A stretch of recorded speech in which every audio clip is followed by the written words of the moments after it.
So I'd like to invite Catherine Tompkins, Ann Ogilvy, and Charles Hilton to introduce the next part of our agenda. Sorry, you're just getting me to start, at least. So we are now thrilled to move on to the second half of our annual meeting, which is, of course, very meaningful to so many of us in the room who care deeply about preservation.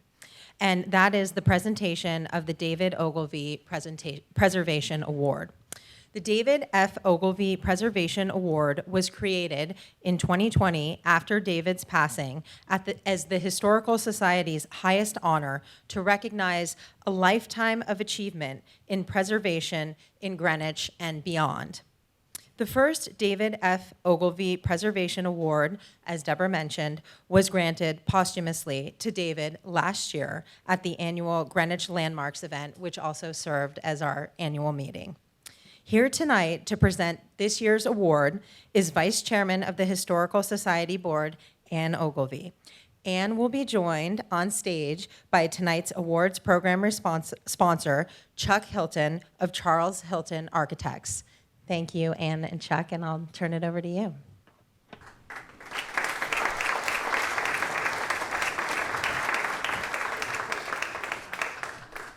Good evening, everybody.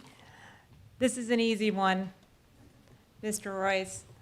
It is my great pleasure to present this year's David Ogilvy Preservation Award to one of David's favorite people in town, Chuck Royce, along with his wife, Deborah, who have saved and transformed so many notable buildings in our community and beyond. Chuck, David would just be thrilled that you are the recipient of this award.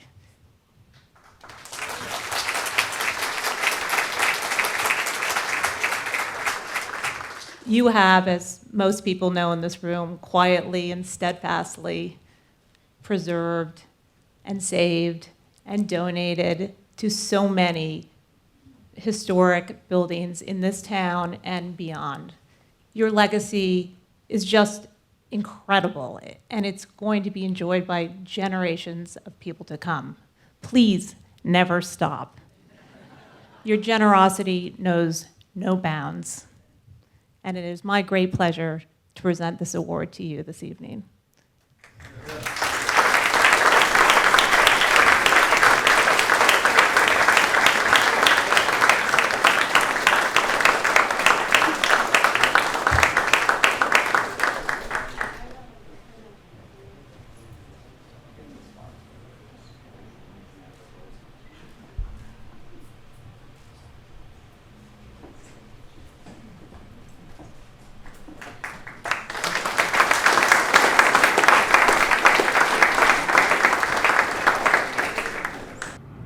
Good evening, and welcome to what I think is the highlight of this annual meeting of the Greenwich Historical Society.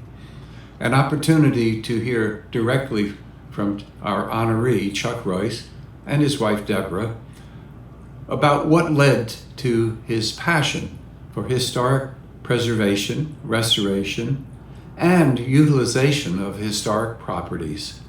I'm Peter Malkin. I had hoped that it would be my privilege to interview Chuck and Deborah, but an early fall has intervened, and so I'm turning this program over to our daughter, Cynthia Blumenthal. Thank you very much.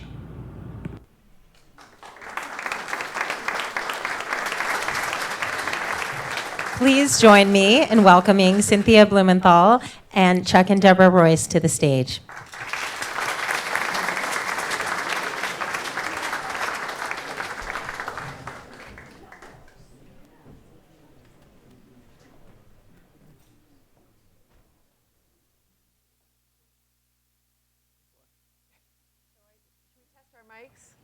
Check for mics.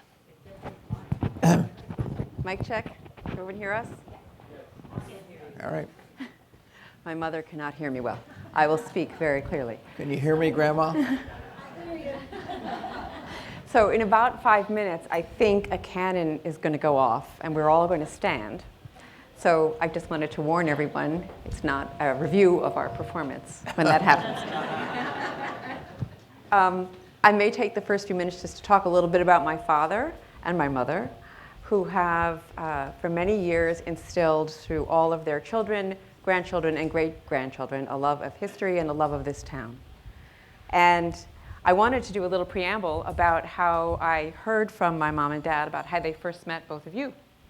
And maybe we can fit that in before the canon, and then we'll switch to the important part of the interview.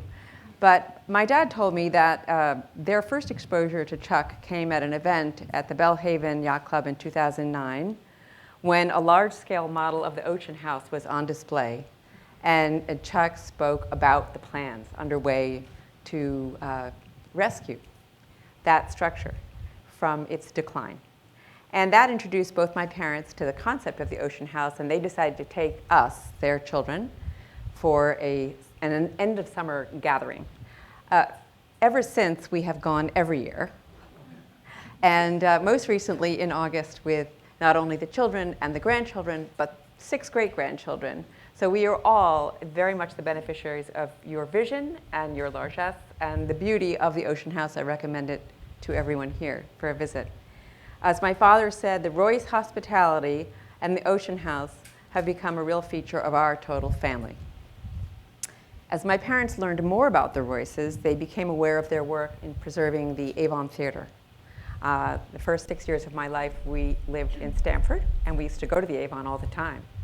And so we had memories as a family, my parents more so even than I, of patronizing the Avon from the 1960s. And they returned after the renovation and were thrilled to see it and the quality films that are featured there. Another area of interest for my dad that he specifically asked I mention was an attempt to restore and preserve and repurpose the Havemeyer building on Greenwich Avenue. He had had a vision that he was fortunate enough to have both Chuck and Ray Dalio inspired to agree with him that it could be a wonderful cultural center. And they did manage to come up with a plan for a $1 a year rent as a nonprofit. And they were hoping to include a movie theater, music, academy, ballet, and pottery studio. As it turned out, the Board of Education did not vacate the building, but there's always the future, so I throw it out to all of you. The vision continues. And he also invited Chuck to join the National Board, the board of the National Trust for Historic Preservation, which he not only joined, but he and Deborah became substantial supporters, and pre-COVID generously hosted a wonderful annual cultivation event to support that organization, its important work at the Knickerbocker Club in Manhattan, where all who attended did so as their guests, so most graciously. And finally, of course, they have been board members and supporters of the Historical Society here for many years. And he closed with asking me to be sure to point out that, like his own marriage, the success of the Royce investment in history and preservation, utilization of historic places, and restoration is because of their strong partnership. And as a child of a strong partnership, I can attest to the fact that this is how great things happen. So I'm waiting for the canon at this point. I'm a little nervous. 7:12. Okay. So we're going to just leap forward because we've got 10 minutes, and I'm going to put you on the spot first, if that's okay. Okay. All right. Before we begin with the actual buildings, because I personally would like to know, and I'm sure I'm not the only one here, a bit about you. Where did you grow up? How did this all begin? I grew up in Washington, D.C., in Bethesda, actually, right on the border. My mother was a school teacher in the D.C. system. She was not thrilled with the D.C. system, so she said, we have to live in Maryland. So we lived in Maryland. I grew up in the Maryland public school system, went to the big high school, BCC in Bethesda, Chevy Chase, and had a wonderful suburban childhood. And what would you say were the primary influences that shaped the values that you've brought forward into your adult life generally, and specifically your interest in history and preservation? Well, living in Washington, D.C. is, spectacular everything. The architecture it's a low-rise town by intention, and that probably made a very strong feeling to me that how beautiful, public architecture can be. I definitely loved going around. I loved taking my girlfriend to various, there we go. Sorry, so we all have to stand up. Phew. Sorry about that. A little early. Right on time. So the last word I heard was girlfriends. So if you'll start from there. We would go down to the wonderful areas along the Potomac River that had public buildings around, and there would be music festivals just like our historic society has music festivals on the grass. This was a favorite thing for me. So did this happen year-round, or was it primarily when the cherry blossoms? Summer, yeah. Really beautiful. And in terms of your love of history, influences beyond the city of Washington, were there other people or mentors who really nurtured that, personally in family or school, or? I'm struggling to find that person. I went to University in Providence, Brown University, another, extraordinary architecture, historic architecture place, and I enjoyed that enormously. But basically have settled in New England, where architecture and the aesthetics of historic homes are so present all the time, everywhere. It has absolutely influenced me. Well, we're all very grateful for that. What brought you to Greenwich, and what keeps you here? I did the thing that lots of people do after school. I went to New York. I went to Columbia Business School, but basically lived in New York for a long time. Our children started to go to Dalton, and we decided that we'd be better off in the suburbs. So I followed the Chadwicks. Is Patricia? Yes, right there. Patricia's husbands, who I grew up with in Bethesda from 4th grade. Patricia's husband, I followed him out here. I did not know that. That's a good one. Okay. And I can't see the slides. It is up? Okay, sorry, thank you. So we had a little bit of a conversation the other day on the phone with my father in present, and it was interesting because if I'm not mistaken, before we go to the Avon Theater, which is on the screen, the very first project, the Inlet, wasn't that the first? So can you tell us what the Inlet is? Well, for me, it was part of my courtship for Deborah. Deborah had been in the acting world. I definitely had not been in the acting world. And we were dating, and this project came along, and I said, let's take a look and have fun with it. So I don't know, is there... What was it? That was the Avon. Prior to that, Chuck had acquired particularly in Weekapaug a bait shop to turn it into a little, sandwich shop, newspaper stand. And it's a teeny little building, and it still exists. And that was the Inlet. That was the Inlet, Yep. and it's still there. And then the Avon, indeed, we were dating, and Chuck proposed. I was courting. Courting.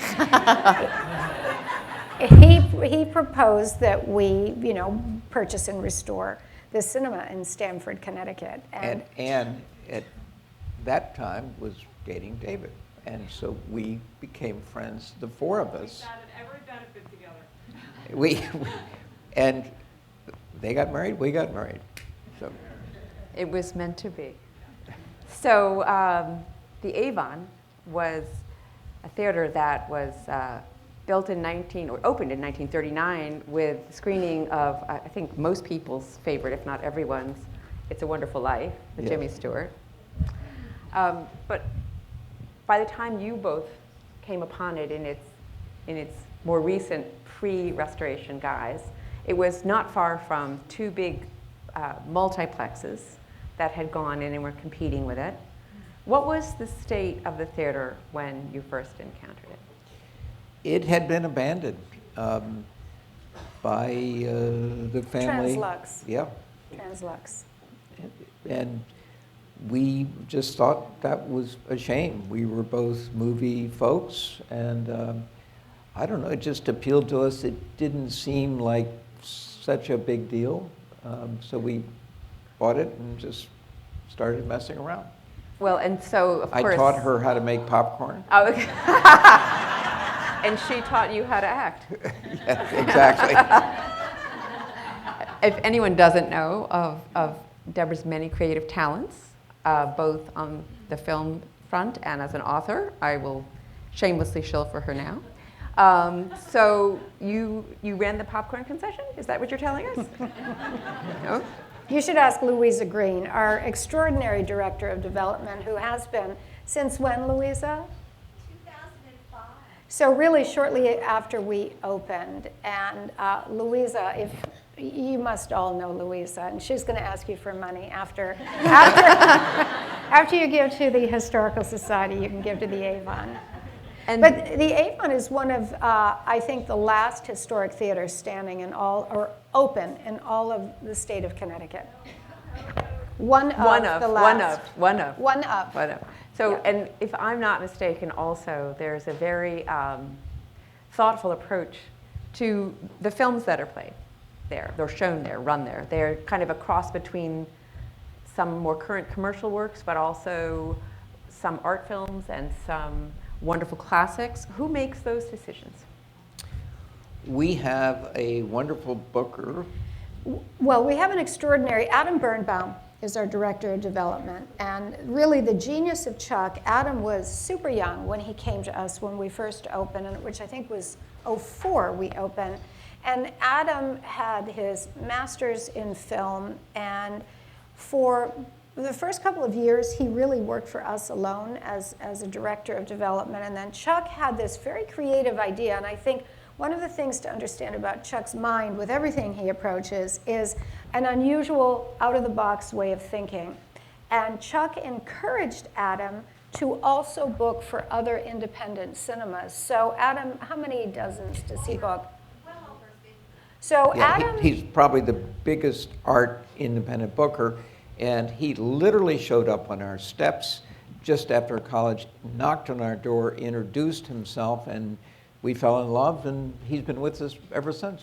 But he's the beauty fierce. of booking for 50 cinemas, it seems counterintuitive because you might think, oh gosh, that'll just take a lot of time away from the Avon. But what in fact it has done is given the Avon kind of heft vis-a-vis all the studios in Hollywood, because Adam is booking for such a large portfolio. So, and he's a very creative booker. He's in Toronto now at the film festival, and he's just extraordinary. And there are 18 screens within 3 blocks, 18 multiplex screens that we compete against, and we often get first-run art that they don't get, often. But a huge breakthrough, one last thing on that, a very, very big breakthrough last year was West Side Story. We never exhibited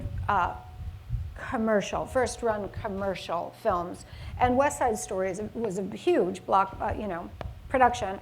And Adam really campaigned with Disney to get them to kind of break that wall, and they did. So, not that we want to be showing all of the high-concept films, but occasionally it's nice for us to be able to do that. So that was a big achievement. So thanks to Adams, the Avon is really boxing above its weight. Yes, Totally. Yeah. absolutely. And this was your concept. Well, it just evolved, I mean, honestly. I'm just saying. We took advantage of somebody who showed up. One of the things my father said is that Chuck Royce is incredibly humble. So I am just going to say now, it was his concept. Okay. So next slide, I hope is of a beautiful boat on the water. Yes? Okay, I can see nothing. Named after a beautiful woman. And I don't know if, will you share the history of Aphrodite?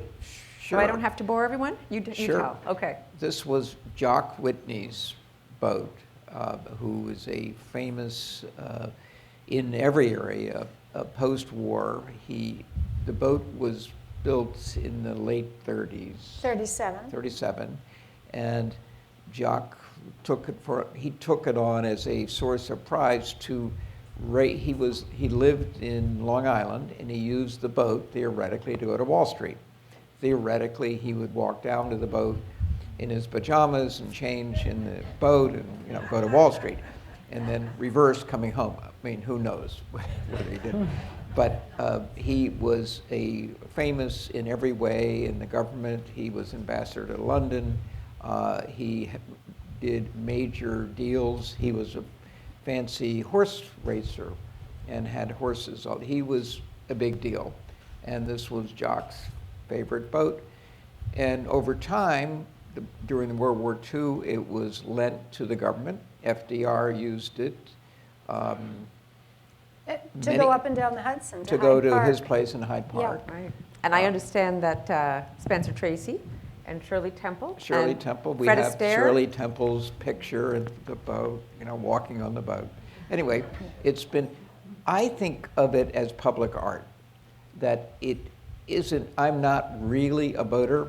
I'm a member of this wonderful club, but the number of times I really go in the water is not that often.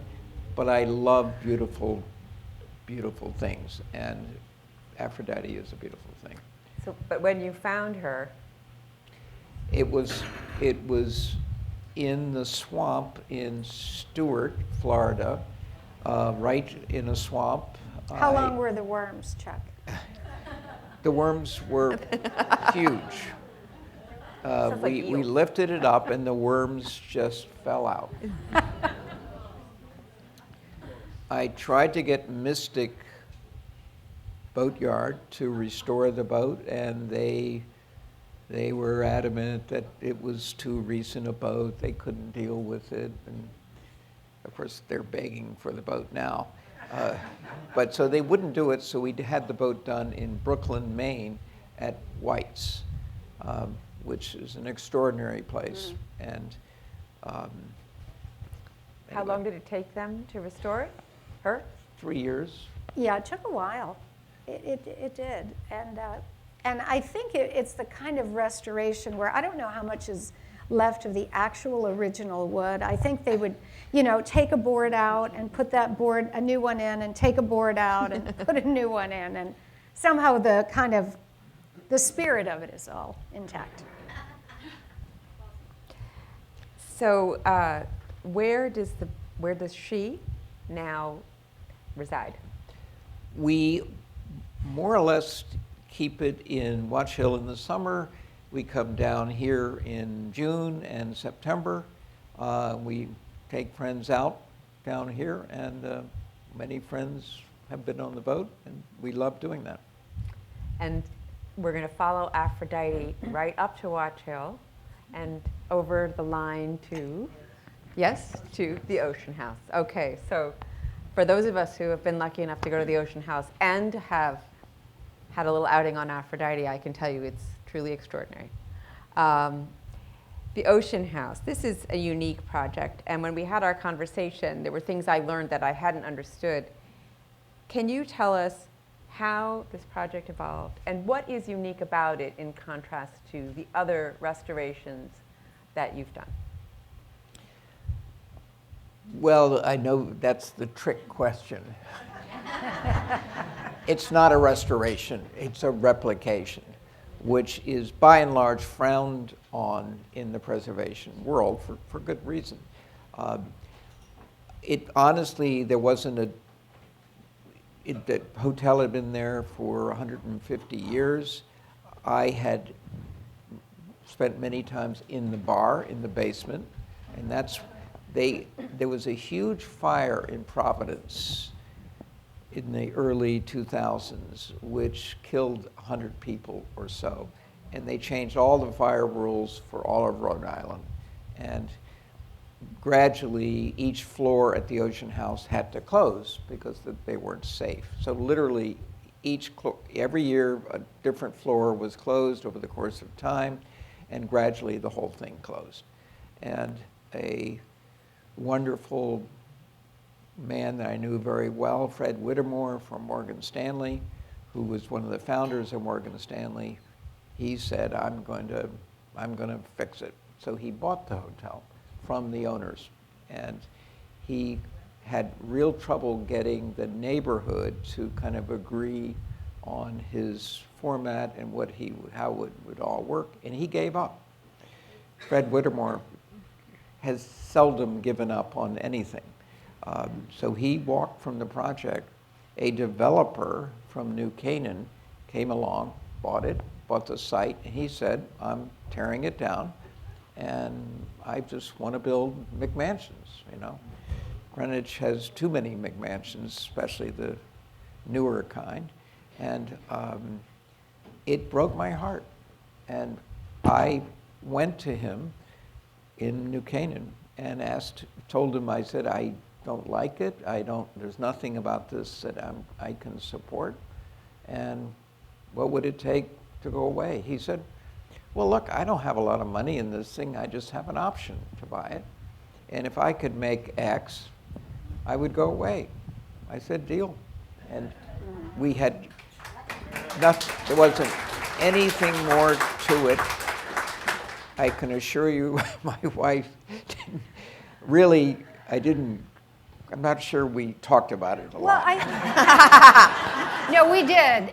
What happened everybody had bumper stickers in Watch Hill. Save the Ocean House, save the Ocean House.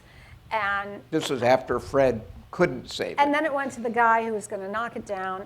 And I think there's always in life a terrific advantage to not knowing what you're doing. And I mean that, it sounds funny, but I think it's very true. I think we take on some of our biggest risks in life when we have no idea what we're doing, because if we knew, we wouldn't do it.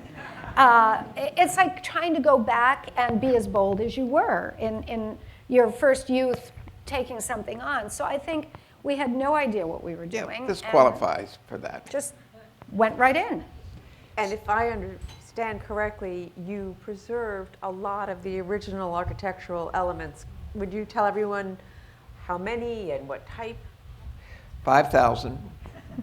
Primarily the dimensional architecture, the two sides that make the place so special, the side where we now have the croquet court, and of course the front. So that we were very precise in replicating it. We hired restoration architects from Newport and tried for 2 years, and they said, Chuck, it can't be done. So we tore it down, moved it 6 inches to the left, to do something, straighten out something, and put in a real foundation and put steel so it actually wouldn't blow down. But we saved an enormous amount. Those things were all taken off site. These were stones of fireplaces and chandeliers and front desks and pieces of furniture and stuff like that. So those 5,000 elements were taken out, numbered, stored in a warehouse, and then brought back in. The prior owner, it wasn't clear what I bought. Did I buy the furnishings, whatever was left? It was a pretty, I didn't know what I was doing. The owners claimed they owned everything that you could grab. And so they did an auction. They did an auction on everything. Lots of people showed up. So I had to go back and buy back. Oh. We took everybody we knew, and it was a dreary day in Watch Hill, and this building had no lights, no heat. Some of our kids are here. Were you there with us? So we were basically standing there, like one person was holding onto this and holding onto that and putting a toe on that, like trying to claim these pieces of, well, we had to buy them. We bought furniture, we bought... The anchor, that anchor over the fire, I had my hand on that. was Anyway, very that was- strange, yeah. Anyway, so the restoration people gave up, so we hired, what's the firm in? Centerbrook. We hired Centerbrook in Essex, a big firm that for a split second has been involved here at the Bruce. And they were a fabulous firm, and they took it on, and it was wonderful. They were really somewhat around the corner, and that made it to go back and forth and work with them. And that project went on it took 3 years to get the neighbors to sign on to an arrangement of, when do the lights go out, that kind of thing. We couldn't have a swimming pool that is in the normal spot, so it's sort of in the center. We weren't allowed to have tennis courts because it makes too much noise, so we didn't have tennis courts. So we entered into lots of arrangements to try to get everyone happy. And the neighborhood and the community, ultimately, how have they responded? How? I'd need a bottle of wine for that one. There are people to this day, that just as soon it went away. And there were lots of behind-the-scene naysayers, put it that way, which it always happens in a project. Your dad could talk about that kind of thing. Anyway, we had to say we're not going away. They were hoping we would go away. And we had many folks that wanted just to be nothing, Greenwich McMansions on the water.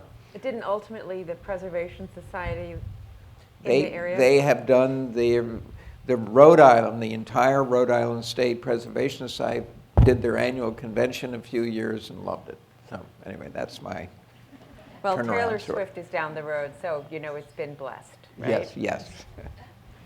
And of course, there was a rather famous, next slide, image of the Ocean House in Wes Anderson's movie, Moonrise Kingdom. If you haven't seen it, you should see it. It surprised us. It just popped. It was in the film. We had no idea. I was actually somewhere with all of our kids. We were all out to the movies, and all of a sudden everyone went, wait, that's the Ocean House. So he's a very interesting, creative director, and he has a Boy, that's for sure. quirky. Hotel Budapest is also his, if anyone here has seen that. So he has a unique perspective on storytelling, but very painterly in the way he does his cinematography, I think. So moving on, not far away, there's a special place, special to both of you and all of your kids, because of course it's home. Can you tell us about the Colonel Pendleton House or Avondale Farm? What was unique about the property? What attracted you to it? How did you handle the deconstruction and reconstruction? All right. I'm gonna let Okay, so the acquisition and development of this farm property happened in a few stages. In the 90s, there was a vast piece of the farm, just the land, that reached from behind it really to the water, that was again going to be developed, and they had laid the electrical and plumbing lines. They'd already put the road in, Yeah. and they were starting to sell lots. And Chuck and a number of other people intervened and created a piece of open land, which is basically a meadow surrounded by this walking or biking oval, and it's called Avondale Preserve.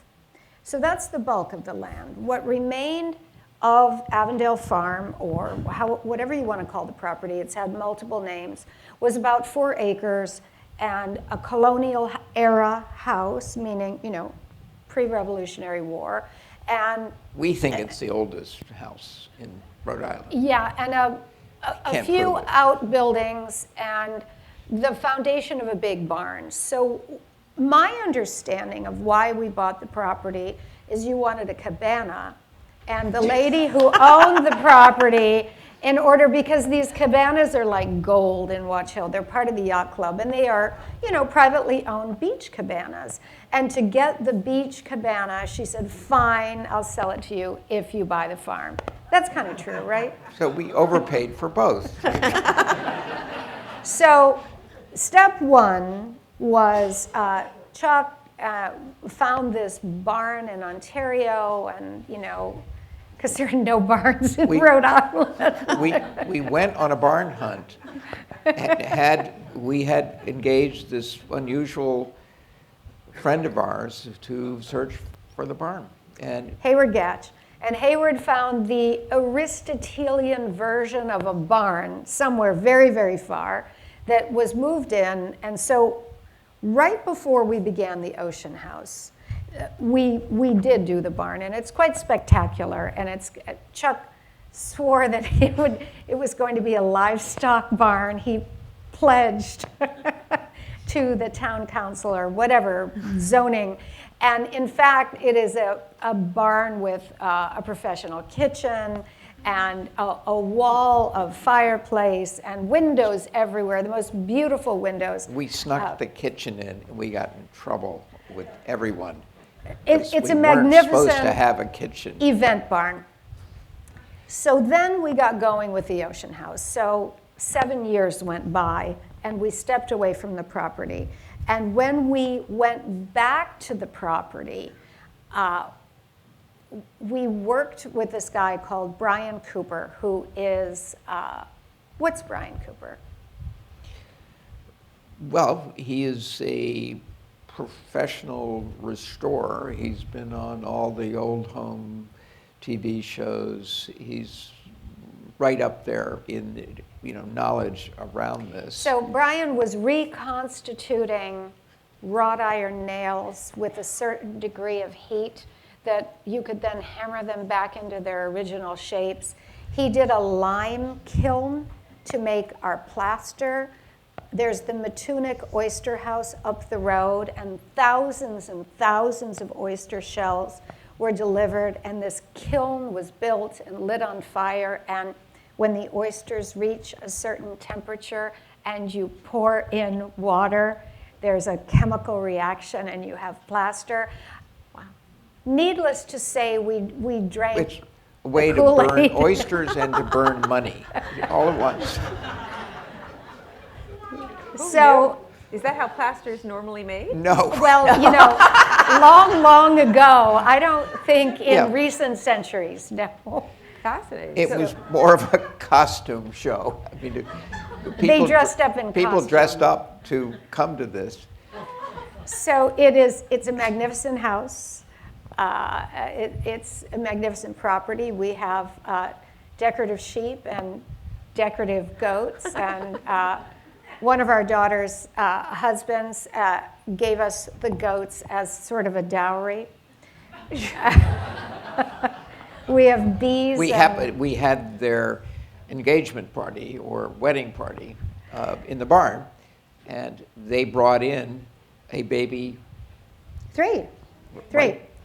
So anyway, it was in contrast to the Ocean House, which was really a replication, Avondale Farm was such a crazy lunatic restoration where at a certain point we thought we're out of our minds and we're losing our minds. The reconstituting of the nails.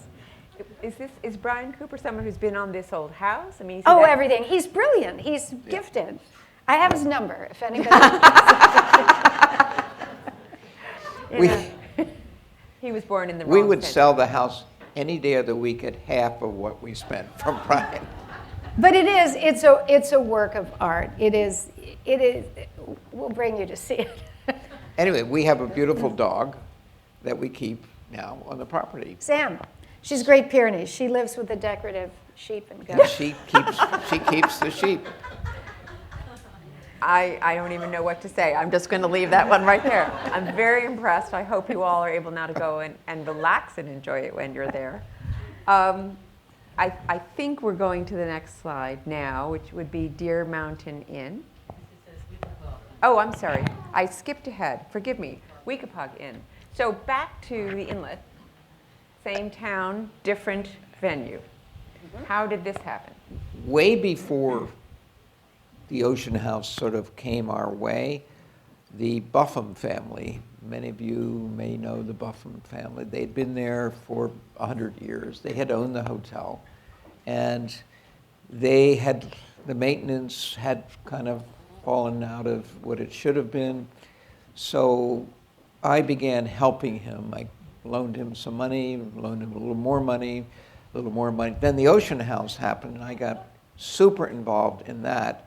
And I began, and the Buffums decided they had to kind of abandon the property. So I needed a partner, and I attracted a wonderful guy named Lang Wheeler.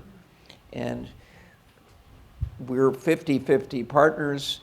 He makes all the biggest decisions, but it happened, it actually happened while the Ocean House was doing, but I wasn't directly involved. Lang did it. So we now own half of that. If you've been, it's so opposite the Ocean House, you won't believe that it could be, you won't believe it's even possible. Without giving the Weequahic and short shrift, I do want to get to, if we could, Tannersville and the Deer Mountain Inn, because I know that this is a really special area for the two of you, not just the inn, but also the town. And then, if everyone will indulge us a few minutes more, just to touch on the United Theater after that, which is your most recent project. But Deer Mountain Inn first. Well, if I could go quickly through Tannersville. So Chuck and I met there. He had had a house there for a long time. A dear friend of mine had a house there. We met there.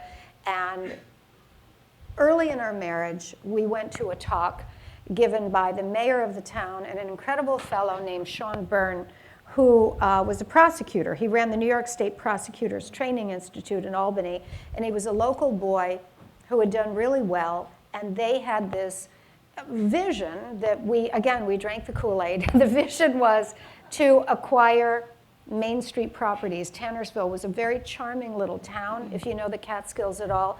It had really declined. You know, I think with airplane travel, people stopped going to the Catskills. It's very hot again. So with them and this thing called the Hunter Foundation, we began a process first of acquiring many Main Street properties like dive bars and really sort of... We bought 3 dive bars in one day. We did. And we went through them, and they were awful. And the idea was, at the time, and it has been a very, very long genesis, the idea was to restore these Main Street properties, and there was some state funding at the time. If you could get local entrepreneurs to step in and create businesses, they would get a little bit of money to kind of stock the store and get it going. And we were really going in fits and starts for a long time. And then 2008 and 2009 was particularly devastating in a town like Tannersville. And coming out of all that, a couple of things happened at the same time. About 10 years ago, we invited our son-in-law to get involved with our foundation work on these projects, and we went for a drink at the Deer Mountain Inn. Take it away, Chuck. We're having dinner at this cute little house. It was actually part of the, we were part of a club that was started in the late 19th century called Aniora Club. And it was an artist community that started in this house, which is a long way from the actual club itself, was part of the community. We went over for dinner, and the lady who owned it said, by the way, you know, I'm trying to sell it. And of course we had too much wine, and we said, oh, sure, that'd be fun. So we had knowledge of the property, and we thought it would be a piece of cake to kind of fix it up. And here we are 10 years later. We're building 4 cabins right now to kind of spruce up the property. It is beautiful. We bought 200 acres all around it, so you can now sort of wander around and have a wonderful day. I have a perfect public art vehicle I have an old Defender that looks just perfect up there, parked in the driveway. And the town of Tannersville, you've been working in collaboration with people to sort of bring the Main Street back, and now the investment in the community, they've sort of taken over running things. It has. The Brooklyn has discovered Tannersville, which Yeah, is you need your Brooklyn passport to go. But the really exciting thing, and through, in large part, the efforts of our son-in-law, Dan King, the town of Tannersville has been granted a $10 million grant just last year from the state of New York, which is really unprecedented for a town of that size, because it's very, very small. And I think through our efforts and many other people's, because there are so many people doing things, it is not just us. There's been such a demonstration of this groundswell of activity. We brought a pharmacy in. It was the hardest thing to do because big box pharmacies do not want to have a tiny little piece of real estate because they make all their money on, Q-tips and nail polish. They do not make their money being a pharmacy. And it took years, but we found this incredible pharmacist. So the people who live on this mountaintop, it's 25 minutes down to the bigger town, which is Saugerties. They used to have to go get a prescription and come back. They can get a prescription now. There's a young woman who opened a daycare center. There was no daycare up there. So there are so many people getting involved, and it's very heartening. And just to sort of wind up, thank you for your patience. Tell us about the theater, which I hope is up there now, in Westerly United Theater. And this is, I believe, your most recent project. How are things going? What brought you into this? And how are you feeling right now about the future? Well, I started playing around with real estate downtown Westerly. I maybe just couldn't help myself. And there was a movie theater down there, so we bought that first. And then we bought a department store called the Montgomery Ward Building, where literally when we bought it, the things down to the basement where you put your cash and you send it back up. Oh, that pneumatic tube. yeah. Pneumatic tube. D.W. Rogers. It had pneumatic. Rogers. It had pneumatic tube. And then we gradually figured out a plan. We hired architects and different folks. And then we went to an active fundraising not that long ago, maybe 6-8 years ago. We raised the money. We opened literally a year ago, and we believe we will have no debt on the property when we finally get all the little tax credits that we think we're entitled to. And it's now moving along. It has a wonderful theater. Adam Birnbaum books the movies. We have 3 different screens. We have a music school in the basement. We work out a partnership with Rhode Island Philharmonic in Providence and run the music school. And we are very pleased with how it's going. Please visit. And so my final question, which I think is sort of a broad one to the audience at large as well, 2 parts. What are the most important lessons you have learned so far, and what do you believe are the most important issues in preservation in the next decade?